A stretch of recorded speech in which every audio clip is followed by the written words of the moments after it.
దేవునికి స్తోత్రం. ప్రియ సహోదర సహోదరి, ఈరోజు నా దేవుడు వాక్యము ద్వారా మనతో మాట్లాడుతున్న మాట ఎఫెసీయులకు రాసిన పత్రిక 6వ అధ్యాయము 2వ వచనాన్ని మనం చదువుకుంటే, నీకు మేలు కలిగినట్లు నీ తండ్రిని నీ తల్లిని సన్మానించుము, అప్పుడు నీవు భూమి మీద దీర్ఘాయుష్మంతుడగుదువు. ఇది వాగ్దానంతో కూడిన ఆజ్ఞల్లో మొదటిది. దేవుడు వాగ్దానం చేశాడు. ఆయన నీ తల్లిదండ్రులను సన్మానిస్తే నీవు ఈ భూమి మీద దీర్ఘాయుష్మంతుడే జీవిస్తావు. కాబట్టి తల్లిదండ్రులకి విధేయులుగా ఉండటం అది ఆశీర్వాదకరమైంది. చూడండి, ఇస్సాకు జీవితాన్ని కనుక మనం చూస్తే, ఇస్సాకు తల్లిదండ్రులకు తండ్రికి ఎంతో విధేయుడిగా ఉన్నాడు.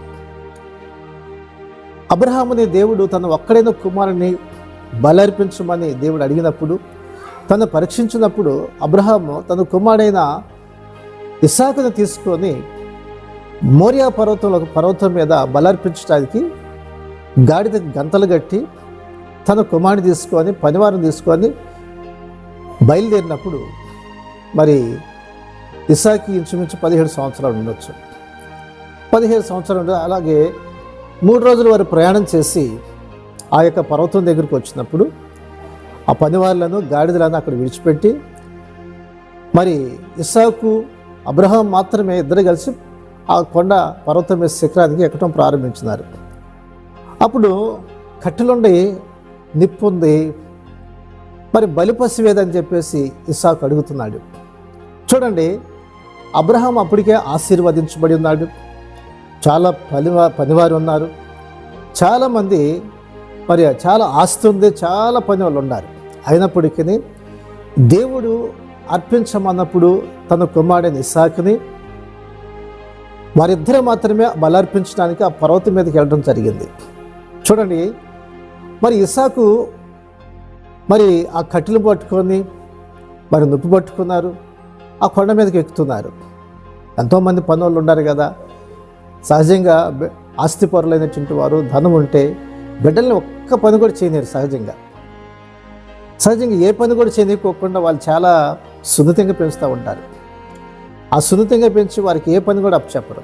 మరి అబ్రహాం అలా కాదు. తన మరి ఎంతగానో ప్రేమించాడు అబ్రహాము ఇస్సాకుని. అయితే ఆ ఇస్సాకు తన యొక్క తండ్రికి విధేయుడిగా ఉన్నాడు. తండ్రిని ఎంతో ప్రేమిస్తున్నాడు, తండ్రికి ఎంతో విధేయుడిగా బ్రతికినాడు. కాబట్టి ఇస్సాకు అబ్రహాము తన యొక్క కుమారుడికి కట్టెలిస్తే కట్టెలు మోసాడు.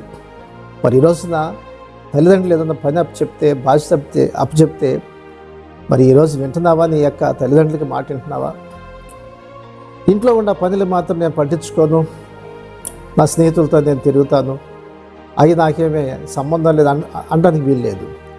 నీ తల్లి యొక్క తండ్రికి నువ్వు విధేయుడిగా ఉండాలి, లోబడాలి.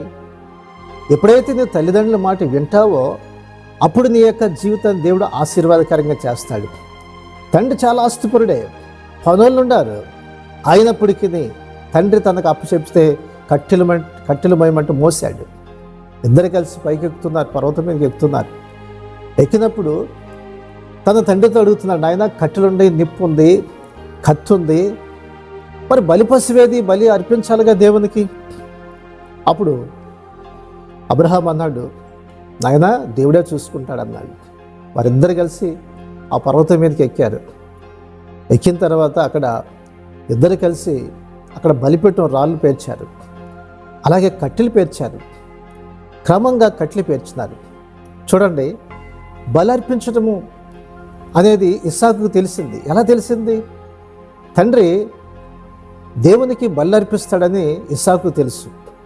దేవునికి కానుకలు ఇవ్వాలి, దేవునికి అర్పణ ఇవ్వాలని ఇస్సాకు నేర్చుకున్నాడు. మరి నీ బిడ్డలకు దేవుని సన్నిధికి వెళ్ళటం, దేవుని ఆరాధించటము, దేవుని మహిమపరచడము, దేవునికి కానుకలు ఇవ్వటము, దేవునికి కృతజ్ఞత చెల్లించడం నీ బిడ్డలు నేర్పిస్తున్నావా? నీ తల్లిదండ్రులుగా నీవు నీ బిడ్డలకి ఆ విధంగా భక్తిని నేర్పిస్తే వారు చాలా ఆశీర్వదించబడతారు. ఇస్సాకులు అది కనిపిస్తుంది. ఇస్సాకు ఆ యొక్క పర్వతం మీదకి ఎక్కినప్పుడు ఆ కట్టెలు చక్కగా పేర్చినాడు, క్రమంగా పేర్చినాడు. మరి ఇంట్లో కొన్నిసార్లు పిల్లలకి పని అప్పచెప్తే ఒక క్రమంగా సదరం అంటే బట్టలు సదరం అంటే చదువుతున్నారా?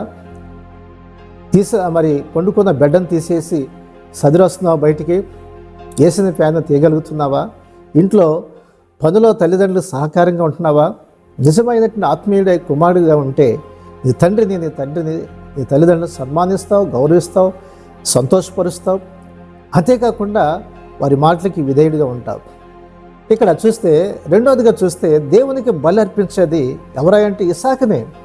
ఇస్సాకు కాళ్ళు చేతులు కట్టి ఆ యొక్క బలిపీఠ మీద పెడితే మరి ఇస్సాకు 17 సంవత్సరాలు ఈడు ఉంటుంది. చాలా యంగ్లో, అంటే టీనేజ్లో ఉన్నాడు.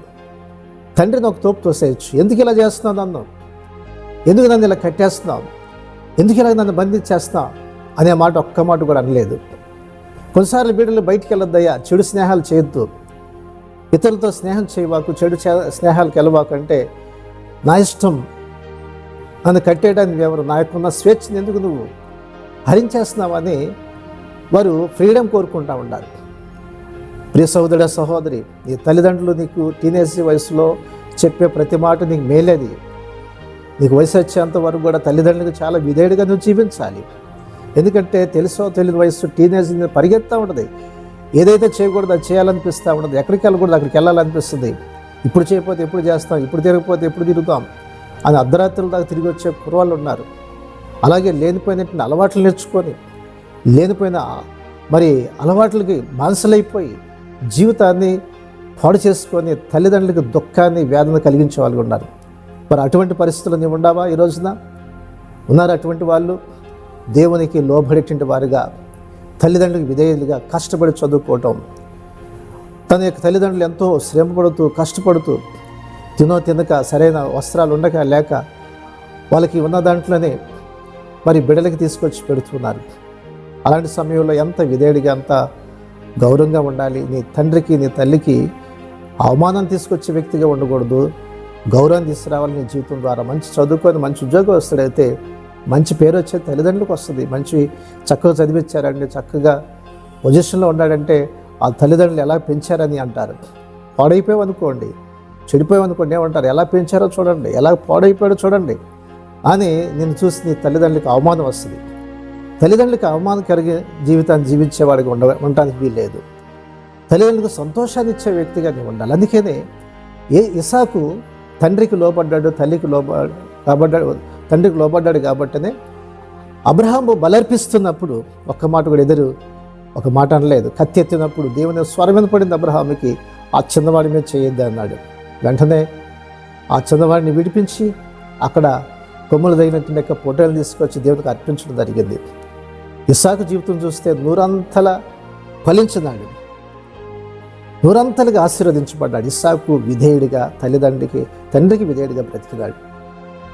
అదేవిధంగా ఈ రోజున నీ జీవితంలో కూడా తల్లిదండ్రులను గౌరవించి విధేయుడిగా దేవుని మాటకు లోబడితే నీ యొక్క జీవితం ఆశీర్వాదకరంగా దీవెనకరంగా ఉంది. అట్టి కృప దేవుడు అనుగ్రహించినట్లు ప్రార్థన చేసుకుందాం. పరిశుద్ధుడా, ప్రేమగల తండ్రి, గొప్ప దేవునికి వందనాలు. ఈ వాక్యాన్ని వింటున్న మా ప్రియ సహోదరులందరినీ ఆశీర్వదించుగా దీవించి బలపరిచిన ఆయన యోగ్యమైన బిడ్డలుగా, తల్లిదండ్రులను సంతోషపెట్టేవారుగా, సన్మానించే వాళ్ళని గౌరవించే వాళ్ళ, ఇతరులకు ఆశీర్వాదకరమైన బిడ్డలుగా చేయమని యేసు నామమున అడుగుచున్నాం తండ్రి, ఆమేన్.